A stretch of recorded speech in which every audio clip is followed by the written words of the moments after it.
കുട്ടികളെ ഇത് നമ്മൾ ഉണ്ടാക്കാൻ പോകുന്നത് വെറൈറ്റി ആയിട്ടുള്ള സാധനമാണ് ബ്രെഡ് മസ്ക. ബ്രെഡ് മസ്ക എല്ലാവരും തട്ടിയിട്ട് നടക്കാൻ പറ്റുന്നില്ല കുട്ടിയെ. ഒരു സാധനം ട്രെൻഡിങ് എന്ന് കണ്ടാൽ എല്ലാവരും അത് ഉണ്ടാക്കിയിടുകയാണ് ഒരു നാണം ഇല്ലാണ്ട്. നമ്മൾ ഉണ്ടാക്കിയിട്ടിട്ട് ഇത് കഴിഞ്ഞിട്ട് അത് പോയി കാണണം. ഇത് നമ്മൾ നോക്കാൻ പോകുന്നത് ബ്രെഡ് മസ്കയാണ്. പേടിക്കേണ്ട, ഫില്ലിംഗ് ഒക്കെ വേറെയാണ്. ഞങ്ങൾ പാലക്കാടുകാർ റിപ്പീറ്റ് ചെയ്യില്ല കുട്ടിയെ. അപ്പം നമുക്ക് ഇത് അങ്ങനെ ചേർന്ന് കാണാം. ഇതുപോലെ നിൽക്കുന്ന ബ്രെഡിനെ നമുക്ക് ബ്രെഡ് മസ്ക ആക്കിയിട്ട് മാറ്റാം. അതിന് വേണ്ടത് സീക്രട്ട് ഇൻഗ്രീഡിയൻ്റ് ആണ്, ഞാൻ പതുക്കെ പറയാം. നിലക്കടല, പീനട്ട് ബട്ടറാണ് കുട്ടിയെ നമ്മൾ ഉണ്ടാക്കാൻ പോണത്. അതിൻ്റെ കൂടെ ഹണി, തേനാണ് കുട്ടിയെ. ഇംഗ്ലീഷുകാർ ഭാര്യമാരെ ഹണി വിളിക്കും. നമ്മളെല്ലാവർക്കും നമുക്ക് മണി എന്നൊരു ചിന്ത മാത്രമേ ഉള്ളൂ കുട്ടിയെ. അപ്പോൾ ഇതും കൂടെ നന്നായിട്ട് മിക്സിയിൽ നമുക്ക് ഇളക്കിയിട്ട് വരാം, അരച്ചിട്ട് വരാം കുട്ടിയെ. അപ്പം നമ്മൾ നിലക്കടല ഇതുപോലെ അരച്ചിട്ടുണ്ട്. ഇതിൽ വെള്ളം ചേർത്തിട്ടില്ല കുട്ടിയെ. വെള്ളം ചേർക്കാതെ അരക്കണം. തൊങ്ങനെ വെള്ളം ചേർത്ത് അരച്ച അവസാനം ബ്രെഡ് മൊത്തം വെള്ളമായി എന്നെ കുറ്റം പറയരുത്. വെള്ളം ചേർക്കാണ്ട് തൊലി കളഞ്ഞിട്ട് അരച്ചെടുക്കുകയാണ് കുട്ടിയെ. നമ്മൾ ഇതിൽ വെള്ളം ചേർക്കേണ്ട ഒരു ആവശ്യമില്ല. ആരും വെള്ളം ചേർത്ത് പോകരുത്. ഇതിന്ന് എണ്ണ വരും കുട്ടിയെ, നിലക്കടലയുടെ എണ്ണ. നമ്മൾ കടയിൽ നിന്നൊക്കെ പോയി വാങ്ങില്ല, അതിൻ്റെ ഒരു ആവശ്യമില്ലാതെ ഇങ്ങനെ ചെയ്യുമ്പോൾ ഇതിൽ തൊങ്ങനെ എണ്ണ വരും. അത് പറഞ്ഞിട്ട് ഇതെടുത്ത് ഇപ്പം മുഖത്ത് തേക്കരുത്. പിന്നെ ഇതിൽ ഫില്ലിങ് ആര് വന്ന് തേക്കും? അപ്പോൾ ഇനി ഇതിൻ്റെ കൂടെ നമ്മുടെ ഹണി നമ്മൾ ഇടുകയാണ് കുട്ടികളെ. കുട്ടിയെ അപ്പം നമ്മൾ ഉണ്ടാക്കിയിരിക്കുന്നത് വേറൊന്നുമല്ല, പീനട്ട് ബട്ടറാണ് ഉണ്ടാക്കിയിരിക്കുന്നത്. ഇംഗ്ലീഷുകാർക്ക് മാത്രമല്ല, നമ്മുടെ കേരളത്തിലെ എല്ലാവർക്കും പാലക്കാട്ടുകാർക്കും പീനട്ട് ബട്ടർ ഉണ്ടാക്കാൻ അറിയാം കുട്ടിയെ.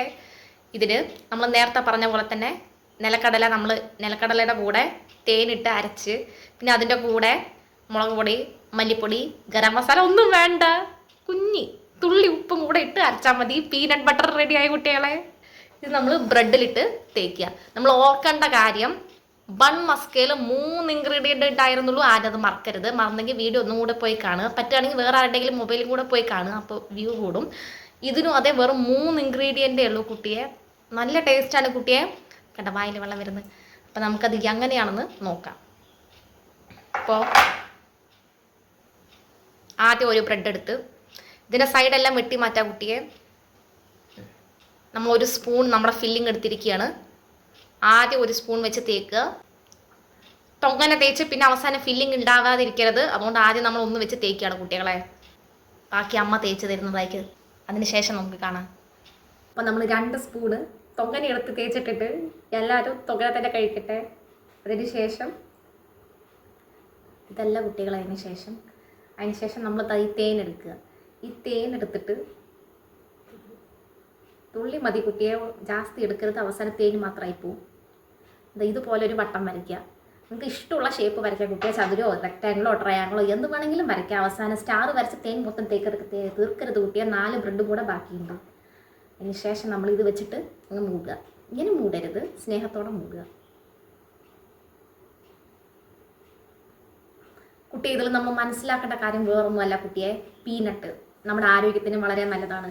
തേനും നല്ലതാണ് കുട്ടിയെ. ഇപ്പോൾ രാവിലെ ചോറും കറിയൊക്കെ വെക്കാൻ സമയം കിട്ടിയില്ലെങ്കിൽ എന്ത് ചെയ്യുക? ഇതുണ്ടാക്കി കുട്ടികൾക്ക് കൊടുക്കുക. കുഞ്ഞുമക്കളുടെ മനസ്സ് സന്തോഷം കൊണ്ട് നിറയും. വൈകുന്നേരം അതേ കുട്ടികൾ സ്കൂളിൽ നിന്ന് വരുമ്പോൾ, പാലക്കാട് മുണ്ടൂർ സ്കൂൾ അടുത്തുണ്ട്, സ്കൂളിൽ നിന്ന് വരുമ്പോൾ എന്ത് ചെയ്യുക? ഇതുണ്ടാക്കി കൊടുക്കുക. അവർക്ക് സന്തോഷമാവും. ഉച്ചയ്ക്ക് ഇതുണ്ടാക്കി കൊടുത്താൽ അവർക്ക് സന്തോഷമാവും എന്നറിയില്ല. കാരണം 3 നേരം ഒരേ ഭക്ഷണം അവർ കഴിക്കേണ്ടി വരും. പക്ഷെ എന്നാലും പിള്ളേർക്ക് ഇഷ്ടമാവും. ഉറപ്പായിട്ടും ട്രൈ ചെയ്യുക. നല്ല ടേസ്റ്റാണ് കുട്ടിയെ. ഞാൻ ഇപ്പോൾ കഴിച്ചിട്ട് എങ്ങനെ ഉണ്ടെന്ന് പറയാം കുട്ടിയെ. അപ്പം നമ്മൾ സാൻഡ്വിച്ച് കഴിക്കാൻ പോവാണ്. ഞങ്ങൾ പാലക്കാട്ടുകാർ, ഞങ്ങൾക്ക് ചോറ്, സാമ്പാർ, മുളക് പൂശൊക്കെ വളരെ ഇഷ്ടമാണ് കുട്ടിയെ. കാരണം അതൊക്കെ ഹെൽത്തി വൈസും നല്ലതാണ്. ഇപ്പോൾ നമ്മൾ സാൻഡ്വിച്ചാണ് കഴിക്കാൻ പോണത്. അപ്പോൾ ഈ സാൻഡ്വിച്ച് നിങ്ങൾക്കൊരു തമാശ കാണിച്ചു തരാം. അപ്പോൾ എന്ത് ചെയ്യണമെന്ന് വെച്ചാൽ, നമുക്ക് ദേഷ്യമുള്ള, ക്യാമറ കുറച്ച് താഴ്ത്തി പിടിക്കുകയും, ദേഷ്യമുള്ള ആരെങ്കിലും മനസ്സിൽ വിചാരിക്കുക. എന്നിട്ട് ഇഞ്ചിഞ്ചായിട്ടാണ് കുട്ടിയെ നമ്മൾ വെട്ടേണ്ടത്. ഒറ്റയടിക്ക് വെട്ടി ഇതെങ്ങാനും സാൻഡ്വിച്ച് ഈ ഷേപ്പിൽ വന്നില്ലെങ്കിൽ എനിക്കൊന്നും ചെയ്യാൻ പറ്റില്ല. അപ്പം നമ്മൾ എന്ത് ചെയ്യുക? ഈ ഒരു ഷേപ്പിലാക്കുക. വലിയ ഷെഫ് പിള്ളെ, ഷാരൻ ഞാൻ തന്നെയാണ്. പിള്ളച്ചേട്ടൻ ഞങ്ങൾ എല്ലാവരും എന്താ ചെയ്യുക വെച്ചാൽ സാൻഡ്വിച്ച് ഇങ്ങനെയാണ് നമ്മൾ കഴിക്കുക. ഇനി ഇത് നമ്മുടെ ബ്രെഡ് മസ്കയാണ് കുട്ടിയെ. വെറും സാൻഡ്വിച്ച് അല്ല, ബ്രെഡ് മസ്ക. അപ്പോൾ നമുക്ക് കഴിച്ചിട്ട് നോക്കാം.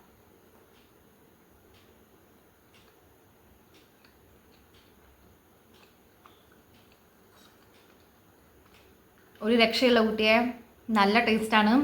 നിലക്കടലിൻ്റെ സ്വാദ് കുട്ടിയെ, എന്തോ സ്വാദ്. അതേപോലെ തന്നെ ആ തേനിൻ്റെ ടേസ്റ്റും.